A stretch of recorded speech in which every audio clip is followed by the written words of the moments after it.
Hello everyone, welcome to my YouTube channel. STEM series ಚಟುವಟಿಕೆಯ ಪುಸ್ತಕ 5ನೇ ತರಗತಿ. ಫಸ್ಟ್ ಪೇಜಲ್ಲಿ ನಿಶಾಚರಿಗಳು ಅಂತ ಇದೆ. ಸೊ ನೀವು ಅದನ್ನು ಅಲ್ಲಿ ಗುರುತು ಮಾಡಬೇಕಾಗುತ್ತೆ. ನೆಕ್ಸ್ಟ್ ಕ್ವಶನ್ ನಿಮಗೆ, ಚಿಟ್ಟೆಯಂತೆ ಕಾಣುವ ಆದರೆ ತನ್ನ ರೆಕ್ಕೆಯನ್ನು ಅಗಲವಾಗಿ ಹರಡಿ ಗೋಡೆಯ ಮೇಲೆ ಸ್ವತಂತ್ರ ಮಲಗಿರುವ ಕೀಟಗಳ ರಾತ್ರಿ ಹೊತ್ತು ನಿಮ್ಮ ಮನೆಗೆ ಬರುವು. ಅದಕ್ಕೆ ಆನ್ಸರ್. ನೆಕ್ಸ್ಟ್ ನಿಮಗೆ ಪೇಜ್ ನಂಬರ್ 2 ಅಲ್ಲಿ ಯಾವ್ಯಾವ ಪ್ರಾಣಿಗಳಿದೆ ಆ ಪ್ರಾಣಿಗಳ ಹೆಸರನ್ನು ನೀವು ಬಾಕ್ಸಲ್ಲಿ ಬರೀಬೇಕಾಗುತ್ತೆ. ನಂತರ ನಿಮ್ಮ ಸುತ್ತಮುತ್ತಲೂ ಕಂಡುಬರುವ ಪಕ್ಷಿಗಳ ಹೆಸರನ್ನು ಬರೀರಿ. ಇದೇ ಹೆಸರನ್ನ ಬೇಕಾದರೆ ಕಾಪಿ ಮಾಡಿ ಅಥವಾ ನೀವು ಬೇರೆ ಕೂಡ ಪಕ್ಷಿ ಹೆಸರುಗಳನ್ನ ಕೂಡ ನೀವಲ್ಲಿ ಬರೀಬೋದು. ನೆಕ್ಸ್ಟ್ ನಿಮಗೆ ಮನುಷ್ಯನಿಂದ ಹಕ್ಕಿಗಳಿಗೆ ಅನುಭವಿಸೋ ತೊಂದರೆಗಳನ್ನು ಕೂಡ ನೀವಲ್ಲಿ ಬರೀಬೇಕಾಗುತ್ತೆ. ನೆಕ್ಸ್ಟ್ ನಿಮಗೆ ಇಲ್ಲಿ ಪುಟ ಸಂಖ್ಯೆ 3ರಲ್ಲಿ ಒಂದು ಆಟನ ಕೊಟ್ಟಿದ್ದಾರೆ. ಅದು ಪಾರಂಪರಿಕ ಆಟಗಳು ಅಂತಿದೆ. ಈ ಆಟಗಳನ್ನ ನೀವು ನೋಡಿ ಇರ್ತೀರ. ಸೊ ಈ ಒಂದು ಆಟದ ಒಂದು ನಿಯಮಗಳನ್ನ ನೀವಲ್ಲಿ ಬರೀಬೇಕಾಗುತ್ತೆ. ಫಸ್ಟು ಆಟ ಹುಲಿ ಆಟ, ಆಡು ಮತ್ತು ಹುಲಿ ಆಟ ಅಂತಿದೆ, ಇಲ್ಲ ಹಾವು ಏಣಿ ಆಟ, ಈ ಥರ. ಸೊ ಇಲ್ಲಿ ಎಷ್ಟು ಆಟಗಾರರು ಇರ್ತಾರೆ, ಆಟಗಾರರ ಸಂಖ್ಯೆ ಎಷ್ಟು, ಡೈಸ್ ಇರುತ್ತೆ. ಸೊ ಈ ಥರ ನೀವು ಮೆನ್ಷನ್ ಮಾಡಬೇಕಾಗುತ್ತೆ. ನೆಕ್ಸ್ಟ್ ನಿಮಗೆ ಇಲ್ಲಿ ಪ್ರಕೃತಿ ವೀಕ್ಷಣೆ ಅಂತ ಇದೆ. ಇಲ್ಲಿ ನೀವು ಏನೆಲ್ಲ ವಸ್ತುಗಳನ್ನ ನೋಡಿದ್ದೀರ ಅದನ್ನು ಹೌದು ಅಂತ ಟಿಕ್ ಮಾಡಿ, ಇಲ್ಲಾಂದರೆ ಇಲ್ಲ ಅಂತ ಟಿಕ್ ಮಾಡಿ. ಅದಾದ ನಂತರ ನಿಮಗೆ ಜೀವಿಯ ಒಂದು ಹೆಸರು ಮತ್ತು ಅದು ವಾಸಿಸುವ ಸ್ಥಳ ಯಾವುದು, ಹಾಗೆ ತಿನ್ನುವ ಆಹಾರ ಯಾವುದು ಅಂತ ನೀವು ಇಲ್ಲಿ ಬಾಕ್ಸಲ್ಲಿ ಬರೀಬೇಕಾಗುತ್ತೆ. ನೆಕ್ಸ್ಟ್ ನಿಮಗೆ ಭಿನ್ನರಾಶಿಯ ಒಂದು ಮಾದರಿ ಅಂತ ಡ್ರಾಯಿಂಗ್ನ ಕೊಟ್ಟಿದ್ದಾರೆ. ಭಿನ್ನರಾಶಿನ ಬರೀಬೇಕಾದ್ರೆ ನೀವು ಫಸ್ಟ್ ಎಷ್ಟು ಪಾರ್ಟ್ಸ್ ಇದೆ ಅಷ್ಟನ್ನ ಕೌಂಟ್ ಮಾಡಿ ಅದನ್ನು ಛೇದ ಅಂತ ಬರೀಬೇಕು. ಅಂಶದಲ್ಲಿ ಎಷ್ಟು ಪಾರ್ಟ್ಗೆ ಬಣ್ಣನ ಹಚ್ಚಿದ್ದಾರೆ ಅದನ್ನು ಅಂಶದಲ್ಲಿ ನೀವಲ್ಲಿ ಬರೀಬೇಕಾಗುತ್ತೆ. ಫಸ್ಟ್ ಒಂದು ಭಿನ್ನರಾಶಿ ಆಫ್ 1/2, ಎರಡು ಒಂದು ಭಾಗಗಳಾಗಿ ಮಾಡಿದರೆ ಒಂದು ಭಾಗಕ್ಕೆ ಮಾತ್ರ ಬಣ್ಣ ಹಚ್ಚಿದ್ದಾರೆ. ಸೊ 1/2. ಇದೇ ಥರ ನೀವು ಉಳಿದ ಒಂದು ಭಿನ್ನರಾಶಿಗಳು ಕೂಡ ನೀವು ಇಲ್ಲಿ ಭಾಗನ ಬಣ್ಣ ಹಚ್ಚಬೇಕಾಗುತ್ತೆ. ನೆಕ್ಸ್ಟ್ ವಿನ್ಯಾಸವನ್ನು ಮುಂದುವರಿಸಿ ಚಾರ್ಟ್ನ ಒಂದು ತಯಾರಿಕೆ ಅಂತ ಕೊಟ್ಟಿದ್ದಾರೆ. ಸೊ ಇಲ್ಲಿ ಕೆಂಪು ಬಣ್ಣ ಹಚ್ಚದ ಭಾಗಗಳಿಗೆ ಭಿನ್ನರಾಶಿಯನ್ನು ನೀವಿಲ್ಲಿ ಬರೀಬೇಕಾಗುತ್ತೆ. ಅಂದರೆ ಮೊದಲನೇ ಒಂದು ಚಿತ್ರದಲ್ಲಿ ಒಂದು ಬಾಕ್ಸ್ಗೆ ಮಾತ್ರ ಭಿನ್ನರಾಶಿ ಒಂದು ಬಣ್ಣ ಹಚ್ಚಿದೆ. ಸೊ 1 ಅಂತ ಹಾಕಿ ನಂತರ 4 ಬಾಕ್ಸ್ಗಳು ಹಾಗೆ ಇದೆ, 4 ಅಂತ ನೀವಲ್ಲಿ ಬರೀರಿ. ನೆಕ್ಸ್ಟ್ ಇದು ನಿಮಗೆ ಸ್ಟೂಡೆಂಟ್ ಆ್ಯಕ್ಟಿವಿಟಿ. ಇದನ್ನು ನೀವು ಒಂದು ಬಿದಿರಿನ ಅಥವಾ ಗಟ್ಟಿಯಾದ ಕಡ್ಡಿಯನ್ನು, ಹಸಿಯಾದ ಕಡ್ಡಿ ಸ್ವಲ್ಪ ಹೊತ್ತು ನೀರಿನಲ್ಲಿ ನೆನೆಸಿ ನಂತರ ಒಂದು ತುದಿಯನ್ನು ಕಲ್ಲಿನಿಂದ ಜಜ್ಜಿ ನೀರಿನಲ್ಲಿ ತೊಳೆದು ನಾರನ್ನು ಬಿಡಿಸಿ ಅಂತ ಇದು ಒಂದು ಚಟುವಟಿಕೆ. ಸೊ ಇದನ್ನು ನೀವೇ ಸ್ವಂತ ಇದನ್ನು ನೀವು ಮಾಡಬೇಕಾಗುತ್ತೆ. ನೆಕ್ಸ್ಟ್ ನಿಮಗೆ ಇಲ್ಲಿ ಕೋನಗಳನ್ನು ಹೆಸರಿಸಬೇಕಾಗುತ್ತೆ. ಇಲ್ಲಿ ನಿಮಗೆ ಲಘು ಕೋನ ಇದೆ. ಫಸ್ಟು 90 ಡಿಗ್ರಿಗಿಂತ ಕಡಿಮೆ ಇದೆ ಲಘು ಕೋನ. ಅದಾದಮೇಲೆ ನೆಕ್ಸ್ಟ್ ನಿಮಗೆ ಲಂಬ ಕೋನ ಇದೆ, ಹಾಗೆ ವಿಶಾಲ ಕೋನ ಇದೆ. ಲಂಬ ಕೋನ ಅಂದರೆ ನಿಮಗೆ ಕೋನ ಮಾಪಕದಲ್ಲಿ 90 ಡಿಗ್ರಿ ಇರಬೇಕು. ಯಾವ ಒಂದು ಕೋನ 90 ಡಿಗ್ರಿ ಇರುತ್ತೆ ಅದು ಲಂಬ ಕೋನ ಆಗುತ್ತೆ. 90 ಡಿಗ್ರಿಗಿಂತ ಮೇಲೆ ಇದ್ದರೆ ಅದು ವಿಶಾಲ ಕೋನ ಆಗುತ್ತೆ. ಇಲ್ಲಿ ನೋಡಿ ನಿಮಗೆ ಜಲಾಶಯ ಚಿತ್ರದಲ್ಲಿ ನದಿ ಇದೆ, ಜರಿ ಇದೆ, ಕೊಳ ಇದೆ, ಕೈ ಪಂಪು ಹಾಗೂ ಬಾವಿ. ನೆಕ್ಸ್ಟ್ ಅದೇ ಥರ ನಿಮಗೆ 3 ಕ್ವಶನ್ಸ್ ಇದೆ. ನಿಮ್ಮ ಒಂದು ಊರಲ್ಲಿ ಯಾವ ನದಿ ಇದೆ, ಕಬಿನಿ ನದಿ ಇದೆ, ಅದು ಗುಂಡ್ಲುಪೇಟೆ ತಾಲೂಕಿನಲ್ಲಿ ಬರುತ್ತೆ. ಇದು ಒಂದು ನೈಸರ್ಗಿಕ ಒಂದು ಸಂಪನ್ಮೂಲ ಆಗಿದೆ. ಈ ವಾಕ್ಯಗಳು ಸರಿ ಇದ್ದರೆ ನಿಮಗೆ ಸರಿ ಅಂತ ಟಿಕ್ ಮಾಡಿ, ತಪ್ಪಿದ್ದರೆ ನೀವು ತಪ್ಪಂತ ಟಿಕ್ ಮಾಡಬೇಕು. ಟೋಟಲ್ 7 ಕ್ವಶನ್ಸ್ ಇದೆ. ನೆಕ್ಸ್ಟ್ ನಿಮಗೆ ಇಲ್ಲಿ ಅಳತೆಯ ಘಟಕ ಅಂತಿದೆ, ಕೈ ಅಳತೆ ಹಾಗೂ ವಯಸ್ಕ ಕುಟುಂಬರ ಸಮಸ್ಯೆ ಅಂತ ಇದೆ. ಸೊ ಇದು ಸದಸ್ಯ ಅಂತಿದೆ. ಇದನ್ನು ಕೂಡ ಅಷ್ಟೇ ನೀವು ಒಂದು ಅಂದಾಜಿನ ಮೇಲೆ ನೀವು ಒಂದು ಡೇಟಾನ ಕಲೆಕ್ಟ್ ಮಾಡಿ ಅಂಕಿಗಳನ್ನ ಅಲ್ಲಿ ನೀವು ಬರೀಬೇಕಾಗುತ್ತೆ. ಇದು ಕೂಡ ಸ್ಟೂಡೆಂಟ್ ಆ್ಯಕ್ಟಿವಿಟಿನೇ, ಇದನ್ನೇ ಬರೀರಿ ಅಥವಾ ನೀವು ಕೂಡ ಆ್ಯಕ್ಟಿವಿಟಿ ಮಾಡಿ ಬರೀ. ನೆಕ್ಸ್ಟ್ ಇಲ್ಲಿ ಚೌಕಗಳ ಸಂಖ್ಯೆ ಎಷ್ಟಿದೆ, ಕಡ್ಡಿಗಳ ಸಂಖ್ಯೆ ಎಷ್ಟಿದೆ, ಆಕೃತಿಯ ಸುತ್ತಳತೆ ಎಷ್ಟಿದೆ ಹಾಗೂ ಆಕೃತಿಯ ವಿಸ್ತೀರ್ಣ ಎಷ್ಟಿದೆ ಅಂತ ನಾನಿಲ್ಲಿ ಬರೆದಿದ್ದೀನಿ.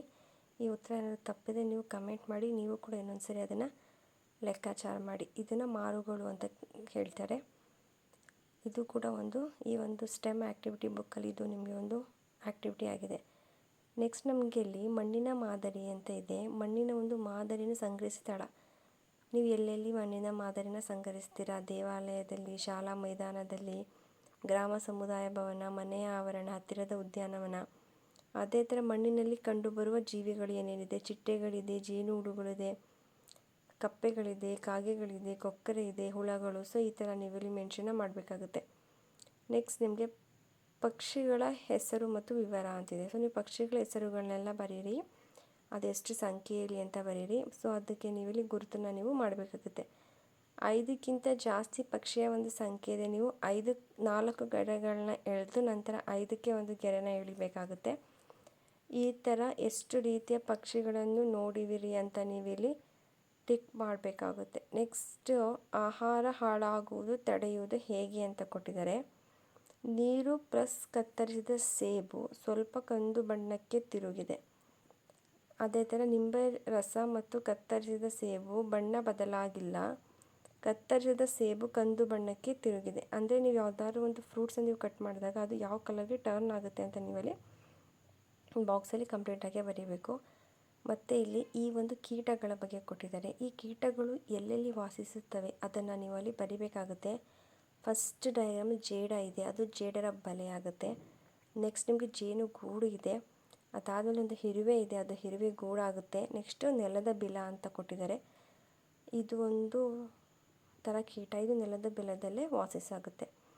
ಅದಾದ ನಂತರ ನಿಮಗೆ ಸರಿಯಾದ ಜೋಡಣೆಯ ಬಣ್ಣಗಳು ಮತ್ತು ಸಂಖ್ಯೆಗಳನ್ನು ಈ ಕೆಳಗಿನಂತೆ ಹೊಂದಿಸುತ್ತವೆ ಅಂತೆ. ಮೇಲಿನ ಸಾಲಿನಲ್ಲಿ ತ್ರಿಕೋನಗಳಿದೆ, ಎರಡು ಹಳದಿ ಮತ್ತು ಮಧ್ಯ ಕೆಂಪು ಬಣ್ಣ, ಬಲಭಾಗದಲ್ಲಿ ಹಳದಿ ಬಣ್ಣ. ಸೊ ಇದೇ ಥರ ನಿಮಗೆ ಎಲ್ಲ ಒಂದು ತ್ರಿಕೋನಗಳಿದೆ. ಸೊ ಇದರಲ್ಲಿ ನೀವು ಎಡ ಬಲ ಯಾವುದು ಅಂತ ನೀವಿಲ್ಲಿ ಮೆನ್ಷನ್ ಮಾಡಬೇಕಾಗುತ್ತೆ. ನೆಕ್ಸ್ಟ್ ನಿಮಗೆ ವಯಸ್ಸು ಕಂಡು ಹಿಡಿಯಬಲ್ಲ ಅಂತ ಕೇಳಿದ್ದಾರೆ. ನೀವು ಇಲ್ಲಿ ABDE ಅಂತ ಕೊಟ್ಟಿದ್ದಾರೆ. ಸೊ ನೀವಲ್ಲಿ ಓದ್ಕೊಂಡು ನೀವು ಅದನ್ನ ಬರೀಬೇಕಾಗುತ್ತೆ. A ಅಂದರೆ 1 ಅಂತ ಇದೆ, B ಅಂದರೆ 2 ಅಂತಿದೆ, ನೆಕ್ಸ್ಟ್ ಅದೇ ಥರ D ಅಂದರೆ 8 ಅಂತಿದೆ. ಸೊ ಅಲ್ಲೇ ಇದೆ ನೋಡಿ 1 2 3, ಅದರ ಒಂದು ಪ್ರಕಾರ ನೀವಿಲ್ಲಿ ಏಜ್ನ ನೀವಿಲ್ಲಿ ಕಂಡುಹಿಡಬೇಕಾಗುತ್ತೆ. ನೆಕ್ಸ್ಟ್ ನಿಮಗೆ ನೆರಳು ಅಂತ ಒಂದು ಕೊಟ್ಟಿದ್ದಾರೆ. ಇಲ್ಲಿ ನೋಡಿ ಬೆಳಿಗ್ಗೆ 5 ಗಂಟೆಗೆ 5 ಸೆಂಟಿಮೀಟರ್. ಸೊ ನೀವು ಇದನ್ನೇ ನೀವು ಬರೀಬೇಕಂತಿಲ್ಲ, ನೀವು ಕೂಡ ಒಂದು ಕ್ಯಾಲ್ಕುಲೇಟ್ ಮಾಡಿ ನೀವು ಅದನ್ನು ಕಂಪ್ಲೀಟ್ ಮಾಡಿ. ನೆಕ್ಸ್ಟ್ ನಿಮಗೆ ಒಂದು ಚಾರ್ಟ್ ಬಗ್ಗೆ ಒಂದು ಇನ್ಫಾರ್ಮೇಷನ್ ಕೊಟ್ಟಿದ್ದಾರೆ. ವಸ್ತುವಿನ ಹತ್ತಿರ ಟಾರ್ಚ್ ಇಟ್ಟಾಗ ನೆರಳು ದೊಡ್ಡದಾಗುತ್ತದೆ, ನಿಜ ಅದು, ಆಯಿತಾ. ಸೊ ಇದೇ ಥರ ನೆಕ್ಸ್ಟ್ ನಿಮಗೆ ಇನ್ನೊಂದು ಆ್ಯಕ್ಟಿವಿಟಿ ಇದೆ. ಇಲ್ಲಿ ನಿಮಗೆ ಪ್ಲಾಸ್ಟಿಕ್ ಬಾಟಲ್, ಮರದ ತುಂಡು, ಒಣ ಎಲೆ, ಕಾಗದ, ಸ್ಪಾಂಜ್ ಇದೆಲ್ಲ ಏನಾಗುತ್ತೆ, ಫ್ಲೋಟ್ ಆಗುತ್ತೆ ಅಂದರೆ ತೇಲುತ್ತದೆ ಅಂತ. ಮುಳುಗುತ್ತದೆ, ಕಲ್ಲು, ಲೋಹದ ಚಮಚ, ನಾಣ್ಯ ಇದೆಲ್ಲ ಏನಾಗುತ್ತೆ, ಮುಳುಗುತ್ತದೆ. ಸೊ ಇದೇ ಥರ ನೀವು ಎಲ್ಲ ಒಂದು ಪ್ರಶ್ನೆಗಳಿಗೆ ನೀವು ಆನ್ಸರ್ನ ಮಾಡಬೇಕಾಗುತ್ತೆ. ಇದೇ ಆನ್ಸರ್ಸ್ನ ಬರೀರಿ ಅಥವಾ ಬೇರೆ ಬೇಕಾದ್ರೂ ಬರೀರಿ. ನೆಕ್ಸ್ಟು ಇಲ್ಲಿ ನಿಮಗೆ ದ್ರವಗಳು ಹೇಗೆ ಚಲಿಸುತ್ತದೆ, ಯಾವ ಬಣ್ಣದ ನೀರು ಯಾವ ದಿಕ್ಕಿನಲ್ಲಿ ಚಲಿಸುತ್ತದೆ. ಬಿಸಿ ನೀರು ಮೇಲಕ್ಕೆ, ತಣ್ಣೀರು ಕೆಳಗೆ ಚಲಿಸುತ್ತದೆ. ಬಿಸಿ ನೀರಿನ ವೇಗ ಚಲಿಸುತ್ತದೆ. ಸೊ ದ್ರವಗಳು ಚಲಿಸುವುದಿಲ್ಲ ಅಥವಾ ಬಹಳ ನಿಧಾನವಾಗಿ ಮಿಶ್ರಣವಾಗುತ್ತದೆ. ಅದೆರಡು ಕ್ವಶನು ಕೂಡ ನಾನು ಆನ್ಸರ್ನ ನಾನಲ್ಲಿ ಬರೆದಿದ್ದೀನಿ. ನೆಕ್ಸ್ಟ್ ನಿಮಗೆ ಆನ್ಸರ್ ಇದೆ ನೋಡಿ. ನನ್ನ ಗಡಿಯಾರ ನಿಮ್ಮ ಪ್ರಯೋಗದ ಸಮಯವನ್ನು ಉದಾಹರಣೆ ನಿಮಿಷಗಳನ್ನು ತೋರಿಸಿದೆ. ನನ್ನ ಗಡಿಯಾರದಲ್ಲಿ ಮರಳು ಅಥವಾ ರಂಗೋಲಿಯನ್ನು ಬಳಸಿದ್ದೇನೆ. ಇದು ನಿಮಗೆ ಒಂದು ಎಕ್ಸಾಂಪಲ್ ಆಗಿರೋ ಒಂದು ಕ್ವಶನ್ ಇದೆ.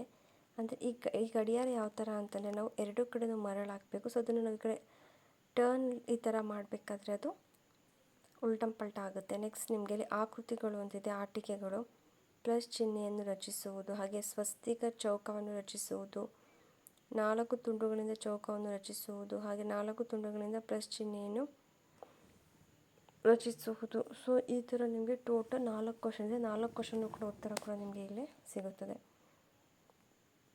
ನೆಕ್ಸ್ಟ್ ನಿಮಗೆ ಕಡ್ಡಿಗಳ ಜೋಡಣೆಯ ವಿಶೇಷತೆ ಅಂತ ಇದೆ. ಆನ್ಸರ್, ಕಡ್ಡಿಗಳು ಪರಸ್ಪರ ಒಂದರ ಮೇಲೊಂದು ಬಂಧಿಸಲ್ಪಟ್ಟಿವೆ. ಜೋಡಣೆ ಯಾವ ವಿಶೇಷತೆಯನ್ನು ಅದಕ್ಕೆ ಬಲವನ್ನು ನೀಡುತ್ತಿದೆ ಅಂತ ಕೊಟ್ಟಿದ್ದಾರೆ. So option D is the right answer ಆಗುತ್ತೆ ಇಲ್ಲಿ. ನೆಕ್ಸ್ಟ್ ನಿಮಗೆ ನ್ಯೂಟನ್ನ ತೊಟ್ಟಿಲು ಅಂತ ಕೊಟ್ಟಿದ್ದಾರೆ. ಸೊ ಇಲ್ಲಿ option B is the right answer ಆಗುತ್ತೆ. ಅಂದರೆ ಒಂದು ಗೋಲಿಯನ್ನು ಎಳೆದಾಗ ಇನ್ನೊಂದು ತುದಿಯಲ್ಲಿರುವ ಒಂದು ಗೋಲಿ ಮಾತ್ರ ಚಲಿಸುತ್ತದೆ, 2 ಗೋಲಿಗಳನ್ನು ಎಳೆದಾಗ 2 ಗೋಲಿಗಳು ಚಲಿಸುತ್ತವೆ ಅಂತ ಇಲ್ಲಿ ಕೊಟ್ಟಿದ್ದಾರೆ. ಇದು ಪುಟ ಸಂಖ್ಯೆ 25ರ ಒಂದು ಉತ್ತರವಾಗಿದೆ. ನೆಕ್ಸ್ಟ್ ಮೇನ್ ನಿಮಗೆ ಪ್ರಶ್ನೆ ಉತ್ತರಗಳನ್ನು ಕೊಟ್ಟಿದ್ದಾರೆ. ಹೌದು ಅಥವಾ ಇಲ್ಲ ಅಂತ ನೀವು ಇಲ್ಲಿ ಮೆನ್ಷನ್ ಮಾಡಬೇಕಾಗುತ್ತೆ. ತೆಳುವಾದ ಕಾಗದವನ್ನು ಬಳಸುವುದು ಸುಲಭ, ದಪ್ಪವಾದ ಕಾಗದವನ್ನು ಸಹ ಕೆಲಸ ಮಾಡುತ್ತದೆ. ಸೊ ಈ ಥರ ಒಂದು ಪ್ರಶ್ನೆಗಳಿಗೆ ಇಲ್ಲಿ ಸಂಪೂರ್ಣ ಉತ್ತರ ಇದೆ. Next main